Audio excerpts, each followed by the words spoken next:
Okay, what's up, everybody? Good morning. Welcome to a Tuesday edition of Morning Scone, presented by Brock, the Baton Rouge Orthopedic Clinic, and Hudco Roofing, HudcoRoofing.com. Do business with someone you know, Hudco Roofing, HudcoRoofing.com. Hope all of you are having a wonderful start to your Tuesday morning.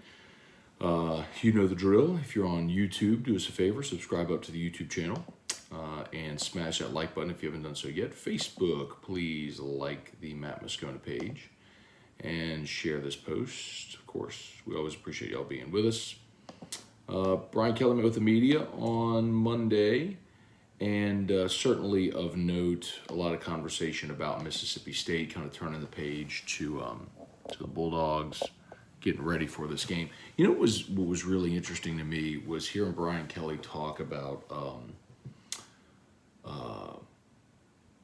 his experience with Mike Leach, because so I asked the question. One of my real interesting questions was the thing that I was interested in, I should say. Not that the question was interesting, but you know, if you're Brian Kelly, and it's your first time in the SEC, largely it's first time coaching against these coaches, these players, these schemes, all that sort of stuff. Whereas, you know, in years past, you know, if you've been in the league for a while, you've seen these coaches, you've seen these player schemes, so you have some semblance of an idea or game plan, your personnel scheme, all that sort of stuff. And so Brian Kelly, first time through the SEC, is going to see all this for the first time. So I asked him about Mike Leach, and he said, look, they've known each other since Mike Leach was at Iowa Wesleyan, and Brian Kelly was at Grand Valley State. So we've been coaching against this offense since then. So it was very reassuring. Brian Kelly has a very deep knowledge and understanding of this offense. So that was really, I think, reassuring. He compared it several times to facing the triple option, which they did every year at Notre Dame because they face Navy every year. And he was basically, look, it's not that the concepts are hard. There's 4 concepts. So they just run their 4 concepts better than you can defend it with 3 days worth of preparation, which is so interesting. Because you always hear people talk about the triple option. It's like you'd rather play a triple option team in the first game of the season because you have weeks leading up to it to prepare, instead of just smack dab in the middle of the season you have an issue defending it. So it was really interesting to hear him say that. So, all right, y'all know the drill. Fire away questions, anything you got. Let's say some good mornings here. Chase Pellegrin, Kelly Groves, Jeff McKithen, Brant Roban. Let's see, probably no surprise. A lot of media questioning the officiating for Bama game. Missed face mask. Also, when Young was sacked in the end zone. Wouldn't that be intentional grounding? Brant, no, they got it right in the end zone. It was not intentional grounding. If you look, there was a receiver at the goal line facing Young, and Young was throwing to him. The ball just hit a Texas defender's helmet and caromed off. But I mean, that's no different than if you're standing in the pocket and you throw a ball and it hits someone's helmet or hand and it caroms off. So, no, I had no problem with it. I think they got the call right. The problem is they got it so wrong real time, which was the problem. And I don't know how you could blame the officials when Bama was flagged 13 times in the game. I mean, come on. That is like, Brant, look, man, that's crybaby stuff. I hate when people blame officials for losses. You have a 60-minute game. Here's an idea. When you call the blitz against Bryce Young and you have him dead to rights, don't miss him. Don't give up with 1 minute and 20 seconds left in the game. Don't give up the game-winning field goal drive. Kelly Groves, Jeff McKithen, what's going on? Hunter Eilers, good morning. Randy Dabdoob, $10. Jason Austin, Ryan Amanda Gidry, Jeremy Wiley, Quentin Brakebill, Nathan DeMoss, good morning. Brian Wynn. Yeah, the $10 thing is funny if y'all missed it. Brian Kelly. I think I explained this on AFR for those that missed it, but Brian Kelly essentially trolled all of his haters yesterday. It was pretty funny. So the Monday morning presser, or the Monday presser, is always at noon. Yesterday we got a release that it was 11:55. My assumption, I think, and everybody's assumption, was they were saying 11:55, so everybody would show up early, right? So you wouldn't be late again. Even though, again, all those people were on time last week, he just started 7 minutes early. Well, they said 11:55. And Brian Kelly walked in at noon, the regular time. And so he walks right in and he puts his $10 on the podium, which was hilarious. I'm telling you, dude has a sense of humor, man. It may not be a great sense of humor, but he's willing to laugh at himself, and I don't get so much of the hate for him. I don't get it. Jason Mobile, Joey Vincent, what's going on? Brad David, morning, Matt. Last night, did you watch the game with Aikman and Buck or Manning's broadcast? I watched the traditional broadcast with Aikman and Buck. Really good game. How about it? Jimmy Ott cashed another ticket if you're watching Otter Locks. Otter gave you Seattle. Home dogs were a big play this weekend. A lot of them hit. Julia Kao Lelapono, good morning. Ryan Rogers, what's going on? Jared Wrinkles, morning, Matt. Can our secondary stand toe-to-toe with the air raid coming to town? Yeah, Jared, so yes. Because Mississippi State doesn't have dynamic receivers, so physically you're not going to be outmatched. And they also moved Jay Ward to nickel and Greg Brooks back to safety. So I think both guys are in their more natural position. Remember, Jay Ward moved to safety out of necessity following 2020. In 2020, as a true freshman, he was a really good nickel. You remember the interception he had at Florida in the fall game where he tipped it like 6 times and came up with the pick? Like, Jay Ward's really good. He played really well at safety, don't misunderstand, but I think Greg Ward is probably more natural safety, and Jay Ward played really well at nickel. So I think that helps you in the coverage game. But the thing about State is understanding you just got to tackle. Like, they are a precision offense that is all about timing, and the way that you get them off their game is you disrupt the timing and you tackle. When they throw a 5-yard out, you get the guy on the ground at 5 yards. You don't let 5 become 15. So that's why I think Micah Baskerville's got to be on the field, y'all. Micah Baskerville has got to play in this game a lot. Spurge, what's up? Trivia Carter, Nathan Arnold. Good morning from Fort Worth. Okay. D's Barbecue, good morning. Tailgating Saturday, can't wait. Enjoy your week, Matt. Go Tigers. All right. Mr. Shockman. Recently started watching. Love your content. Good morning, everybody. Thank you, man. Appreciate that so much. Very kind. If y'all are new, please smash that like button and subscribe up to the YouTube channel. Facebook, same, if you would. Like the Matt Scone page, share the post. And as y'all will notice, I've got HUDCO pinned there. I was reminded yesterday, of course, several weeks ago, we passed the 1-year mark of Ida. You have 2 years from the date of a storm to file a damage claim with your insurance. So if maybe a year ago, with all of the hullabaloo after Ida and as long as it took to get materials and as backed up as adjusters got, maybe you said, I'll just wait. Great time right now. I'm telling you, like, we could get, if we did an inspection at your home today and filed a claim, we could have a new roof on your house within 2 weeks. Easy. So give us a shout. We'd love to help. Click the link and fill out the contact form. We could, take you less than 60 seconds to fill out the form, and we'll be in touch today. Wendell Norman, good morning, Brad David.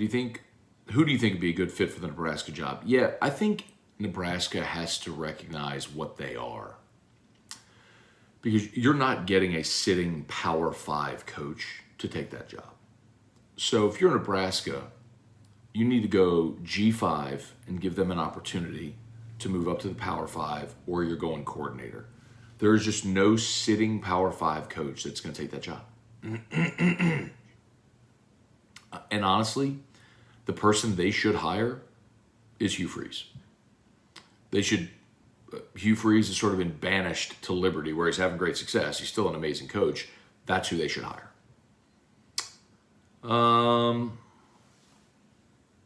Jason Mobile, I watched the pivot with Strahan yesterday. Bums me that RC hangs out with Florida boys, but they have such a good chemistry. That was a funny one towards the end. I haven't watched the Strahan one yet. I need to catch up. I watched Fournette last week. I didn't catch the other one, so I need to catch up. Jeff, what's up, my dude? Weston Weaver, good morning, afternoon. Listening from Tanzania, Africa. Look at that. Morning Scone is international. Appreciate you, Weston. Thanks for watching over there, man. Appreciate you. Kevin Williams. Trivia, why aren't we talking about Eric Reed kicking field goals and a monster kickoff? Not Eric Reed. It's Justin Reed. So Justin Reed, Eric Reed's younger brother, was also a great soccer player at Dutchtown and has kicked now in the end. He kicked a PAT in one of the preseason games. I did not know they let him kick in a regular season game over the weekend. That's interesting. Sheldon Christie, good morning. Josh DeVilliers, morning, Matt. Did Brian Kelly ever call plays on offense? Yes, he has in his career, yes. Hey, Dad, good morning. David Coslin, good morning. Jason Austin, how far have we fallen where we're 2-point underdog at home against Mississippi State? You know what's interesting about it, Jason? It opened with LSU a 3-point favorite. It opened to LSU 3 and quickly moved to Mississippi State 2.5. So that line moved 5 points in one day, which means basically there is major disagreement with the public and odds makers. Chase Pellegrin, are you concerned, Annie, for the Mississippi State game? I know it's one game, but Florida State throwing to open wide receivers in the midfield has me worried. Chase, of course I'm worried. I'm worried about every game on LSU schedule because I think, like I've said for 6 months, they're going to play a whole bunch of coin flips. I mean, you've heard me say this, so I'm going to say it again now with context and you'll understand it. I told you they're going to be a decided home underdog to Florida, to Bama, and likely a road underdog at Florida. But every other game they play, it's going to be a coin flip, like within 3 points, one way or the other. The 3-point favorite, 3-point dog. So, yeah, of course. I mean, could they beat State? Absolutely. Could they lose to State? Absolutely. Could they go on the road and beat Auburn? Absolutely. Could they go on the road and lose to Auburn? Yep. Tennessee, same thing. Florida, Ole Miss, same. I mean, that's going to be the whole season. Hunter Eilers, Matt, do you think we do a lot of 3-man rush this week? Yep. Chance Babin, I love that Marshall and App State got paid $1.4 million. Hey, man, LSU wore that hat a few years ago when Troy came in and beat them. But yeah. Vernell Thomas, good morning, Scone. We need to go get Sue. I've been saying that for weeks. I'm totally fine with Ndamukong Suh not going to training camp. I'm stunned he didn't play week 1, but yeah, he should be on an NFL roster. I'd love it if he's on the Saints roster. Matthew Garner, morning, Matt. Hearing some secondary hype about how good this Mississippi State team is. What's it about? Year 3 under Mike Leach. Will Rogers is a really good player. And like Cole Kublik told you yesterday, their defensive front is pretty good. So, usually by the time you get to a third year, a coach has his players, he's implemented his system, his culture. I think that's where Leach is, and he's got a really good quarterback. I mean, Will Rogers is a good trigger man. So, yeah, they're a good team. Let's see, Bryant, man, Nuss couldn't prove anything against the Southern team. Hope Daniels can stay healthy. Yeah, it's funny. So I talked about that yesterday in AFR and put out TikTok on it and everything. Just basically say, look, quarterback battle's dead. Like, it's over. There's no competition anymore. And some of the replies I got were, man, that was just Southern. How can you take anything away from that? I'm like, precisely. Daniels balled against Southern. And Nussmeier threw 2 picks and should have been 4 picks against Southern. Like, if that's what you're doing against an FCS opponent from the SWAC, what are you going to do against Mississippi State, on the road at Auburn or Florida, Tennessee, Bama? Like, come on. This isn't hard. If you are still in any way lobbying for some type of 2-quarterback system or Nussmeier to get an opportunity, you are too deeply rooted in your own bias that you can't objectively look at what has happened and say, oh yeah, okay, I see the difference. Like, Jaden Daniels has been LSU's best football player for 2 games. He literally leads the SEC in quarterback efficiency, and he's 5th in the country. So, like, This is not even a question. The other guy should have thrown 4 picks against Southern. Sean Childress, Michael Markentel, air raid defense ideas. Yeah, tackle. Alex Gonzalez, why has Kane been behind Goodwin and Williams? Yeah, good question, Alex. I think Armani Goodwin has run hard and run it really well when he's had his opportunities. I don't think I've noticed a real, there's been a noticeable difference among the 3 so far. But excited to have John Emery back this week. Shelby went down a rabbit hole of 2019 whiskey and wines last night. What a ride that was. Oh, man. Let's see, Nathan. Looks like we're getting better at linebacker. Getting better linebacker play than people expected. Boy, they were bad in the first game, Nathan. And Mike Jones has been eerily quiet. That's all I'll say. Baskerville's got to be on the field. If you want to put Baskerville and Jones or Baskerville and Penn, I don't really care. But I need Baskerville on the field for 80 to 90% of your defensive snaps. David Tolson, who do you think the O-line lineup will be this weekend? Yeah, Kelly said they're likely to stick with what they went with last week. So Campbell, Dellinger, Turner at center, Bradford, Frazier at right tackle. But the guy they talked about was Emory Jones getting more playing time. I mean, we've talked about that here, I know, but he's just super impressive physically. And his future may be a tackle, but even if right now it's working him in a guard, we'll see. Or if Frazier struggles at right tackle, EJ can play right tackle for you. He played left tackle at Catholic, so physically he does not look outmanned, which is impressive for a freshman. Renee Marks, good morning from Madisonville. Chad Pickett, Truax, what's good? Johnny Troxler, Brand, is Emory back this week? Yes. Is that a game changer? Doesn't matter with the O-line issues. I'll put it to you this way. Was that Brand? So Brand, I'll put it to you this way. Like, I don't expect John Emery to have like 18 carries for 136.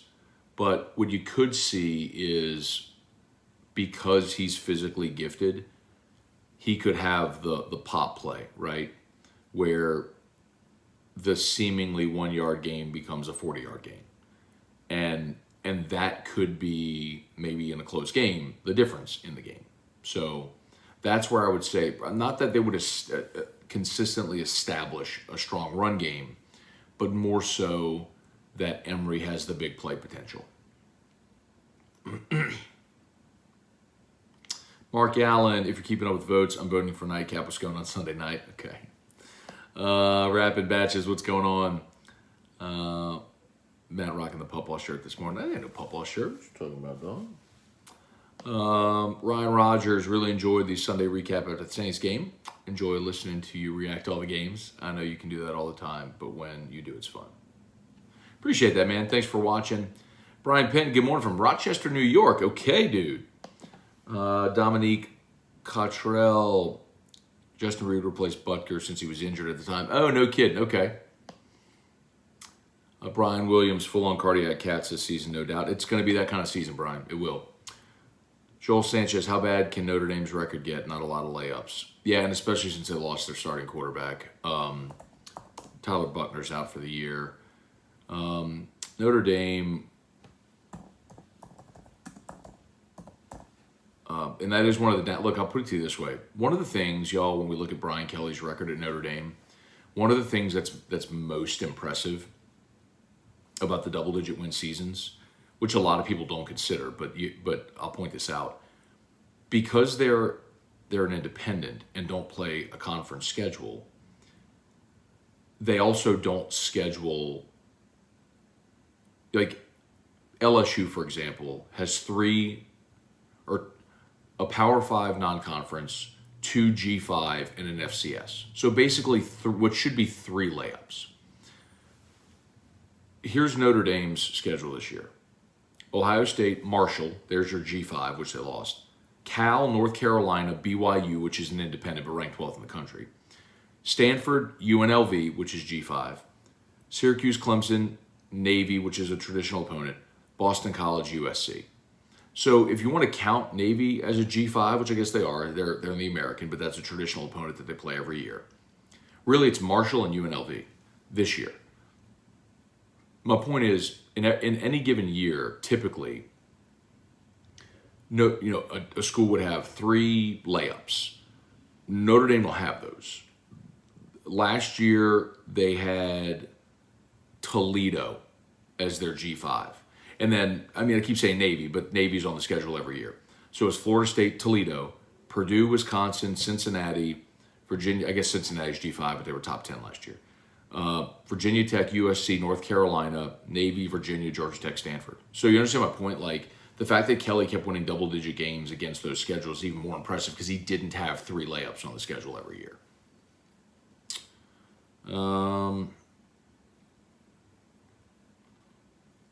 Andrew Scott, top of the morning.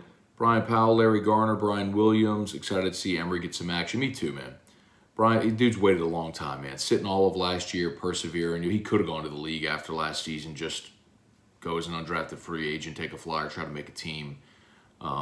Decided to come back and get his degree, got himself straight academically. I'm excited for him. I really hope it goes well. Brian Powell, morning match, still celebrating the Saints win. Well, was that the game? Okay. Best feeling in the world, taking the soul from Falcons fans. Who dat? Did you see Josh Pate analysis of AT4? Tim. No, I didn't. I don't know if they said anything different than what everybody said about him, but Caleb, good morning. What's your score prediction for Mississippi State? Caleb, you should know by now, bro. Catch me on Friday, dog. I'm not ready to give you a score prediction on Tuesday. As always, I'll shout out to Brock, Banners Orthopedic Clinic, brortho.com, brortho.com. You need an orthopedist, go to Brock. Hudco Roofing, hudcoroofing.com. Love to give you a free, no obligation roofing inspection. The Hudco link is pinned in the comments. So click that link. On the homepage, you'll see the contact form. It'll take you less than 60 seconds. Fill it out. We'll schedule to give you a free, no obligation roofing inspection. Don't have to be home. We'll just pop up on the roof, chalk it, walk it, mark it, and help you file a claim. Jason Horn, Mark Luke, good morning. Or Loke, I guess, excuse me. Michael Cook, good morning. Kenneth Westbrook, going quickly. Jason Gibson, good morning, Matt, watching from Nashville. Do you think the transfer portal will have a good amount of A&M, Notre Dame, Nebraska players next year? Jason, I think the transfer portal will have a good amount of every team's players every year. It's just the nature of the portal. But yes. Do you think Aggie boosters have buyer's remorse yet? That's a great question. And let's see how the rest of this season goes. It's a great question because I think that is the one thing that could correct NIL is if the boosters that are spending a lot of money on recruiting classes aren't seeing a return. Kerry Moe, 26-10, the new 27. Well, it's 28-3, right? Was the Falcons Super Bowl?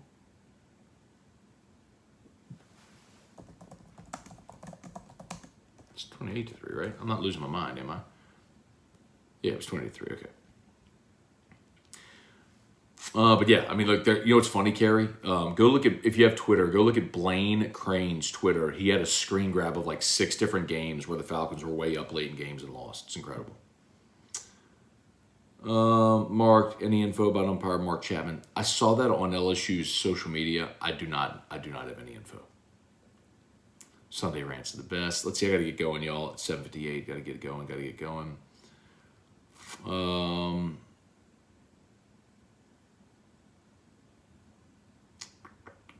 Will Brian Kelly do more slants or wheel routes or screens to running backs instead of Jaden Daniels running for his life? I think all of that will be incorporated. Charlie Cavell, I'll tell you this, Brant. One of the knocks on John Emery early in his career was he really struggled to catch out of the backfield, and they found out he had a lazy eye. So he went and had eye surgery. Dr. Blake Williamson, who did my LASIK, did John Emery surgery he did it before last season. So, last year was supposed to be the big breakout year, and then, of course, he missed the whole season. So, I would love to see if they throw him the ball. I'd be very curious to see. Charlie Cavell, what's up? Craig Dugas, Brian Kelly's biggest problem as a coach is not enough tossed dives. I'll hang up and listen. Thanks, Jane. Always appreciate you, Craig. Okay, I got to get going. Thank you all so much for watching, as always. If Miami beats Texas A&M, how long before players in the recruiting class start transferring out? I don't know if it'll happen during the season, but I'll tell you this, BB12, and y'all aren't going to like this. I think Max Johnson will start against Miami, and I think Texas A&M will beat Miami in College Station this week. I will go. It is a prime bounce back spot after you were embarrassed to get up for a big opponent, shake things up, and shake back in a big way. If you remember 2000 when LSU lost to UAB, the next week they had Tennessee coming in, top 10 Tennessee, and that's when they beat them in overtime. It's just a huge bounce back opportunity for A&M, and I think they'll have Miami's full attention and they'll bounce back and win. I think they will. Okay, y'all have an awesome day. Thank you so much for watching. Shout out to Brock and Hudco. Need an orthopedist, go to Brock. Need a roof, give a shout out to Hudco. LSU Daily is already live, so please check it out. However, get your podcast, subscribe up, and AFR3. Peace, y'all.